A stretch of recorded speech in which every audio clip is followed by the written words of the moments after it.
सच्चाई और ईमानदारी की कहानी। एक छोटे से गांव में रामू नाम का एक किसान रहता था। रामू गरीब था लेकिन अपनी सच्चाई और ईमानदारी के लिए पूरे गांव में प्रसिद्ध था। वह अपनी मेहनत और ईमानदारी से खेती करता और अपनी जरूरतें पूरी करता। एक दिन रामू अपने खेत की देखभाल के बाद घर लौट रहा था। रास्ते में उसे एक चमचमाती हुई थैली मिली। उसने जब थैली खोली तो उसमें सोने के सिक्के भरे हुए थे। रामू हैरान था क्योंकि उसने कभी इतना धन नहीं देखा था। उसने सोचा, अगर यह धन मेरा होता तो मेरी सारी समस्याएं खत्म हो जाती।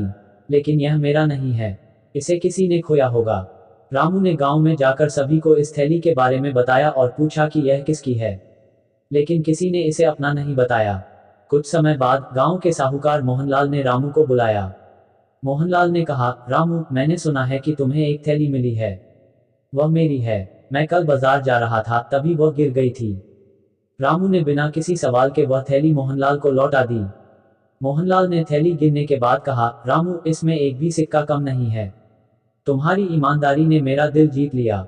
मोहनलाल ने रामू को इनाम के तौर पर कुछ सिक्के देना चाहा, लेकिन रामू ने विनम्रता से मना कर दिया और कहा, मुझे इनाम की जरूरत नहीं। मैंने केवल अपना कर्तव्य निभाया है।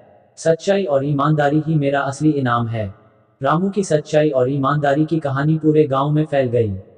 लोग उसकी तारीफ करने लगे और उसे और भी सम्मान देने लगे। धीरे धीरे उसकी ईमानदारी ने उसे न केवल गांव में बल्कि आसपास के इलाकों में भी एक महान इंसान बना दिया। शिक्षा। सच्चाई और ईमानदारी न केवल हमें दूसरों का विश्वास दिलाती है बल्कि हमारे जीवन को भी सार्थक बनाती है।